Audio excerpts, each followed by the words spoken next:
इसमें ज्यादा नहीं है, ठीक है। आगे चलते हैं, योग कुंडली उपनिषद, ये भी कृष्ण यजुर्वेद से लिया गया है, ठीक है। इसमें 3 अध्याय हैं। कितने अध्याय हैं? 3। अब जो सिलेबस में है वो वही पढ़ेंगे इसमें से, ठीक है। वैसे ये अब जितने उपनिषद है सब हठ योग पर आधारित है अधिकतर। एक त्रिशिक ब्राह्मण उपनिषद को छोड़कर उसमें अष्टांग योग का वर्णन है और हठ योग का, बाकी सब लगभग हठ योग पर ही आधारित है। नाद बुंदी ध्यान बिंदु थोड़े भिन्न है, थोड़े नए हैं उसमें, बाकी सब में हठ योग का वर्णन है। तो योग कुंडली उपनिषद कृष्ण यजुर्वेद से लिया गया, इसमें 3 अध्याय है। सबसे प्रमुख चीज इसमें वर्णन की गई है चित्त की चंचलता के 2 कारणों का वर्णन है। चित्त चंचल क्यों होता है, तो उसके 2 कारण हैं। पहला कारण है वासना, अर्थात पूर्व संस्कार। ये पूर्व संस्कार पूर्व जन्म का भी हो सकता है और इस जन्म का भी हो सकता है। और दूसरा वायु, अर्थात प्राण। तो चित्त की चंचलता के 2 कारण हैं। पहला वासना, अर्थात संस्कार, हमारे भीतर के जो संस्कार है उसके कारण भी चित्त चंचल होता है। और दूसरा वायु, अर्थात प्राण, शरीर के प्राण के चंचलमान होने पर भी चित्त चंचल होता है, प्राण के अनियमित होने पर भी चित्त चंचल होता है। अब प्राणों पर विजय प्राप्ति के 3 साधनों का इसमें वर्णन है। प्राणों पर, इससे भी चित्त चंचल हो रहा है, वायु से, प्राण से। इस प्राणों को साधने के 3 साधन इसमें वर्णन किए गए हैं। तो पहला साधन है मिताहार, दूसरा साधन है आसन, और तीसरा साधन है शक्ति चालिनी मुद्रा का अभ्यास।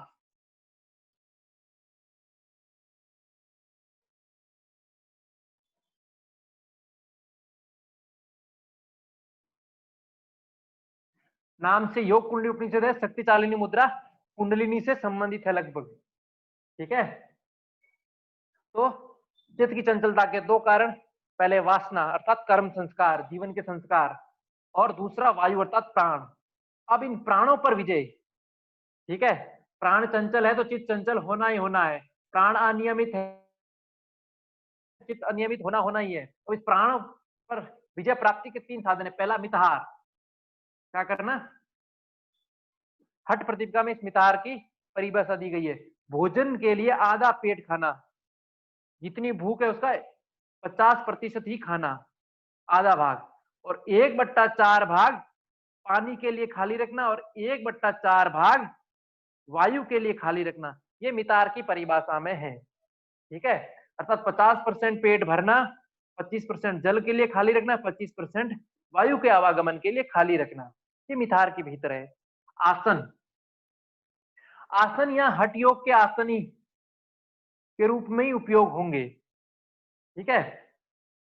वैसे महर्षि पतंजलि ने भी बोला स्त्रम सुखम आसन और द्वंद्व दीत, द्वंद्वों से मुक्त हो जाता है वो आसन। तो आसन से भी प्राणों पर विजय, आसन सिद्ध होंगे, आसन लंबे समय तक बैठेंगे तो आसन सिद्ध होंगे, सिद्ध होंगे तो आसन से प्राण पर विजय होगी, अर्थात मन की चंचलता, द्वंद्व अपने आप समाप्त हो जाएंगे, तो आसन। और तीसरी है शक्ति चालिनी मुद्रा का अभ्यास, कुंडली जागरण का अभ्यास। ये 3 अभ्यास क्या है? प्राणों पर विजय प्राप्ति के 3 साधन है। 2 महत्वपूर्ण चीज इसमें याद रखो, ठीक है। चित्त की चंचलता का क्या कारण है और कौन कौन है।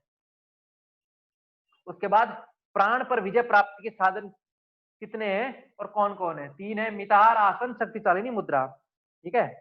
मिताहार के बारे में भाई, स्निग्ध और मधुर भोजन करें। मिताहार में क्या, स्निग्ध और मधुर भोजन ही मिताहार में आता है। बाकी सब खट्टा, मिर्च, तीखा, कड़वा, सब के सब मिताहार की श्रेणी में नहीं आते हैं। स्निग्ध और मधुर भोजन तथा 1/4 भाग खाली रखें वायु के लिए, ठीक है। इस तरह शिव कल्याण के निमित्त भोजन करने वाले को शिव संप्रत्य भुंजिता, हठ प्रदीपिका में आएगा जब हम पढ़ेंगे, उसके लिए भोजन करना है नितार के रूप में। अब दूसरा आसन, इसमें 2 प्रकार के आसनों का वर्णन है। आसनम द्विविधम प्रोक्तम पद्म वज्रासनम तथा, अर्थात 2 प्रकार के आसन। आसन कौन कौन से? एक पद्मासन और दूसरा वज्रासन। यहाँ वज्रासन सिद्धासन को कहा गया है, याद रखना है। ये वज्रासन वज्रासन नहीं है हठ प्रदीपिका वाला, यहाँ वज्रासन कौन सा है? सिद्धासन। तो यहाँ दो प्रकार के आसन का ही कहा गया, पहला पद्मासन और दूसरा वज्रासन, जिसको सिद्धासन कहा गया है। इन दो आसनों का वर्णन है। ये बहुत महत्वपूर्ण रहेगा इन उपनिषदों में कि किस उपनिषद में कितने आसनों का वर्णन है या किस उपनिषद में किस आसन का वर्णन है। ये ऑब्जेक्टिव में आएगा ही आएगा, और ये सिर्फ रटने का है, ये रटना ही पड़ेगा। 4 उपनिषदों का इसमें आएगा, किसमें कितने कितने हैं। जैसे मैं बनाया हुआ है भेज भी दूंगा, लेकिन ये रटना पड़ेगा। योग चूड़ामणि उपनिषद, योग कुंडली उपनिषद में आसनों की संख्या 2-2 है। ध्यान बिंदु योग तत्व में 4-4 आसन है, और त्रिशिक ब्राह्मण में 17 है। तो ये आएगा ही आएगा, इसमें ये याद रखना है, रटना ही पड़ेगा, और कोई मार्ग नहीं है। अब तीसरी शक्ति चालिनी मुद्रा का अभ्यास। तो कुंडली को प्रमुख शक्ति कहा गया, कुंडलिनी को ही, जैसे नाम से ही स्पष्ट है, योग कुंडली उपनिषद, तो कुंडलिनी को ही मुख्य शक्ति कहा गया है।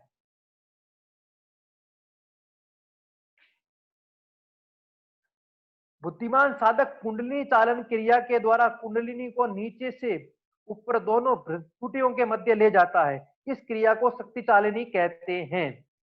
कुंडलिनी को मूलाधार से लेकर आज्ञा चक्र तक लाने की क्रिया को इसमें क्या कहा गया है? शक्ति चालिनी कहा गया है। शक्ति चालिनी क्या है? कुंडलिनी को प्रमुख शक्ति कहा गया है।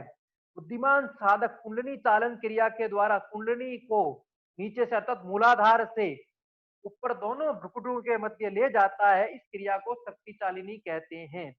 जलोदर, गुल्म, प्लीहा एवं पेट के समस्त रोग समाप्त हो जाते हैं।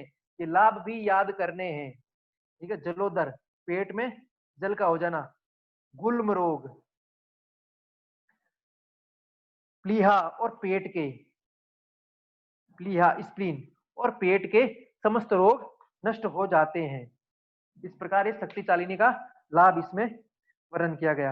अब कुंडलिनी जगाने के 2 साधनों का इसमें वर्णन है। अब इस कुंडलिनी, देखो 2 चीज पढ़ ली, चित्त की चंचलता के कारण और प्राण पर विजय प्राप्त करने के साधन। अब तीसरी नई चीज इसमें आई है, वो नई चीज ये है कुंडलिनी चलाने के 2 साधन। ये जो कुंडलिनी है इसको चलाने अर्थात इसको जगाने के 2 साधन।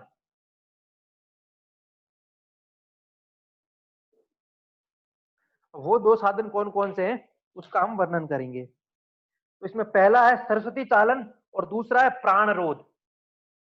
पहला है सरस्वती चालन और दूसरा है प्राणरोध। प्राणरोध अर्थात प्राणायाम, प्राणों का निरुद्ध करना। तो प्राणरोध का सीधा सीधा निरुद्ध करने का अर्थ हो गया कुंभक लगाना, ठीक है, प्राणायाम। अब सरस्वती चालन क्या है उसका वर्णन है। तो प्राचीन काल के विद्वान इस सरस्वती को अरुंधति भी कहते थे। क्या कहते थे?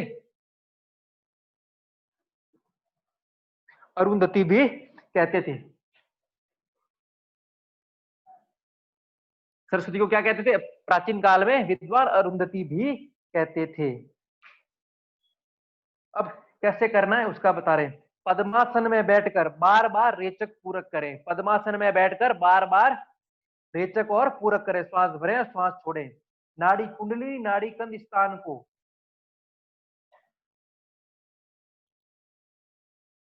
कुंडलिनी नाड़ी कंद स्थान हमारे नाभि से लेके मूलाधार तक के बीच का एक स्थान होता है, उसको कंद स्थान कहा गया है। नाभि से नीचे और मूलाधार के आसपास हमारी मल द्वार, मूत्र द्वार है, उनसे ऊपर और नाभि से नीचे। तो उस कंद स्थान को, इस कंद स्थान को 12 अंगुली लंबे और 4 अंगुल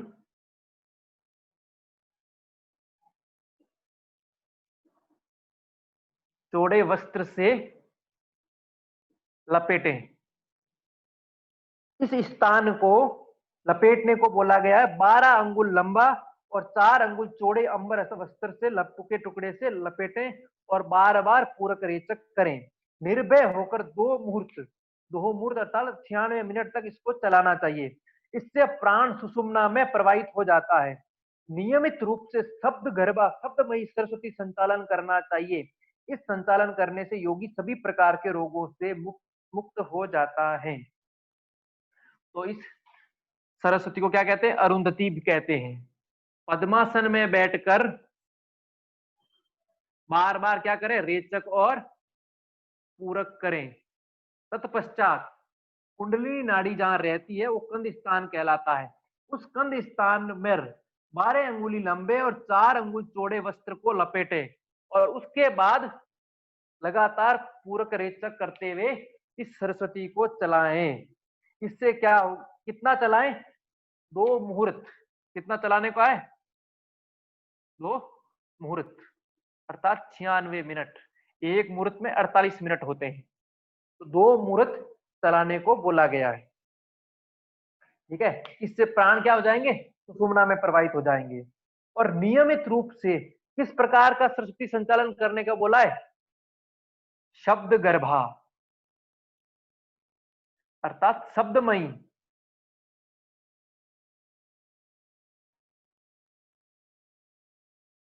सरस्वती चालन शब्द वाली होनी चाहिए। उसका संचालन में शब्द उत्पन्न होना चाहिए, एक लय उत्पन्न होना चाहिए, कंपन उत्पन्न होना चाहिए, उसका वर्णन कह रहे हैं। तो कुंडली चलाने जगाने के 2 साल, एक सरस्वती चालन और दूसरा प्राणरोध अर्थात प्राणायाम। ठीक है, पहला सरस्वती चालन। इस सरस्वती को अरुंधति भी कहते हैं। पद्मासन में बैठकर पूरक रेचक करें। तत्पश्चात कुंडली नाड़ी का जो कंध स्थान है उस कंध स्थान को 12 अंगुल लंबे 4 अंगुल चौड़े वस्त्र से लपेटें। तत्पश्चात पूरक रेचक करें और ये कितना करें? 2 मुहूर्त 96 मिनट तक इसको करने से प्राण सुषुम्ना में प्रवाहित हो जाते हैं। प्राण कहां प्रवाहित? सुषुम्ना में। और इससे शब्द गर्भा कुंडली अर्थात सरस्वती का चालन होता है। इसके चालन होने से योगी सभी प्रकार के रोगों से मुक्त हो जाता है। ठीक है, ये पूर्ण हुआ। अब आगे प्राण रोध प्राणायाम। प्राण शरीर में संचरण करने वाली वायु को ही प्राण कहते हैं। अब इसमें प्राण किसको कहते हैं? तो शरीर में संचरण करने वाली वायु को ही प्राण कहते हैं, जिसके माध्यम से सारी क्रियाएं हो रही है। नस नाड़ियों से लेके रक्त का आवागमन हुआ, ठीक है, नस नाड़ियों से कोई भी सूचना संप्रेषण हुई, जो कुछ हो रहा है तो शरीर में संचरण जो हलचल हो रही है पाचन क्रिया से लेके श्वास प्रक्रिया से, तो वो होने वाली वायु को क्या कहते हैं? प्राण कहते हैं। सारे संचालन कारण वात कहलाता है आयुर्वेद में, उस वायु को ही प्राण कहते हैं। अब प्राणरोध कुंभक, प्राण को स्थिर करने का अभ्यास कुंभक कहलाता है। इस वायु को, इस प्राण को स्थिर करने का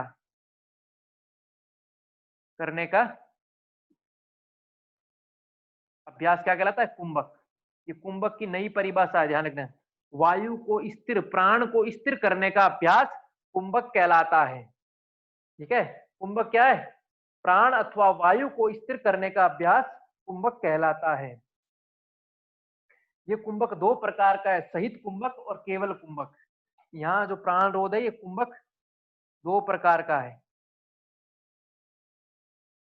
सहित और केवल। सहित और केवल। अब इस सहित कुंभक के भी 4 भेद है। इस सहित के भी 4 भेद है। सूर्य भेदन, उज्जाई, शीतली, भस्त्रिका। उज्जाई, शीतली और भस्त्रिका, ये सहित के 4 भेद है। अब केवल, ये चारों अब नहीं पढ़ेंगे ना, सूर्य भेदन पढ़ेंगे ना, उज्जाई पढ़ेंगे ना, शीतली पढ़ेंगे, भस्त्रिका। इस उपनिषद में जो भी हठयोग की चीज आएगी, हठयोग इसमें नहीं पढ़ेंगे, हठयोग में पढ़ेंगे। ठीक है, बाकी जो भिन्न चीज है वो सब पढ़ लेंगे। और केवल कुंभक इसमें वर्णन नहीं, वो हम हठयोग में ही पढ़ेंगे। ठीक है, केवल भी हठयोग में ही पढ़ेंगे। तो ये सहित कुंभक, इसमें ये देखो, इसमें जो याद रखने की चीज है, पहली चीज थी चित्त की चंचलता, ठीक है, उसके कारण। उसके बाद प्राण पर विजय के साधन। अब तीसरी चीज है कुंडली चलाने के साधन, दो सरस्वती चालन, प्राण रोध। अब शरीर में संचरण करने वाली वायु को प्राण कहते हैं, और इस प्राण को स्थिर करने का अभ्यास कुंभक कहलाते हैं। प्राण रोध कुंभक से लिया गया है। तो ये कुंभक दो प्रकार का, सहित और केवल। तो सहित कुंभक में कितने कुंभकों का वर्णन है? ये 4 प्राणायामों का वर्णन है। प्रश्न आ सकता है, योग कुंडली उपनिषद में निम्न में से प्राणायाम नहीं है। सूर्य भेदन, उज्जाई, शीतली दे दिया, भस्त्री की जगह कुछ और दे दिया, ठीक है, शीतकारी दे दिया, भ्रामरी दे दिया। तो वो इस तरह प्रश्न आ सकते। तो ये रटने की चीज है इसमें। अब कैसे क्या, ये तो सब आपको पता है, नहीं तो हठ योग में पढ़ लेंगे। लेकिन ये 4 नाम याद रखने बहुत जरूरी है। 4 नाम ये, 2 नाम ये, चंचलता के 2, ठीक है, वासना और वायु, और प्राण के 3, मिताहार, आसन और सरस्वती चालन। तो ये चीजें इस उपनिषद में याद रखने की है। अब इसमें मूल बंध का भी वर्णन किया गया है, ठीक है, इसमें मूल बंध का भी वर्णन किया है, और किसी बंध का वर्णन नहीं किया गया है, केवल मूल बंध का वर्णन किया गया है। तो ये स्मरण रखना है कि योग कुंडली उपनिषद में मूल बंध का वर्णन है। तो आ सकता है निम्न में से किन किन उपनिषदों में मूल बंध का वर्णन है या नहीं है, और ग्रंथों में आ सकता है। इसमें पतंजलि योग सूत्र भी लिख सकते हैं, योग कुंडली उपनिषद भी लिख सकते हैं, कोई अन्य उपनिषद भी लिख सकते हैं। तो ये ध्यान रखना है। तो मूल बंध का क्या लिखा है इन्होंने? आकंचुनेन तम प्राहु मूल बंधो मुच्यते अपान ऊर्ध्वगा भूत्वा बहनिना स गच्छति। प्राण अर्थात बुद्धा के आकुंचन की क्रिया को मूलबंध कहते हैं।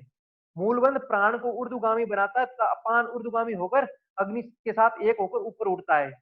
तुम पहले ही पढ़े थे प्राण अपान वाली, ठीक है। प्राण क्या करता है? रेचक करता है, श्वास भर रहा है, और सॉरी अपान, और प्राण छांदोग्य उपनिषद पढ़ा, प्रश्वास कर रहा है। तो मूल बंध से अपान क्या होता है? ऊर्ध्वगामी बनता है। मूल बंध से अपान क्या होता है? ऊर्ध्वगामी होता है। यह वर्णन इसमें है। अब इसमें ब्रह्म प्राप्ति के उपाय का वर्णन किया है। यह उपनिषद बिल्कुल सरल है, इसमें समझने का कुछ नहीं है, इसमें सब याद करने का है। अब इसमें स्मरण शक्ति को तीव्र करोगे, बार बार पढ़ोगे, कोई उपाय है और कोई नहीं है।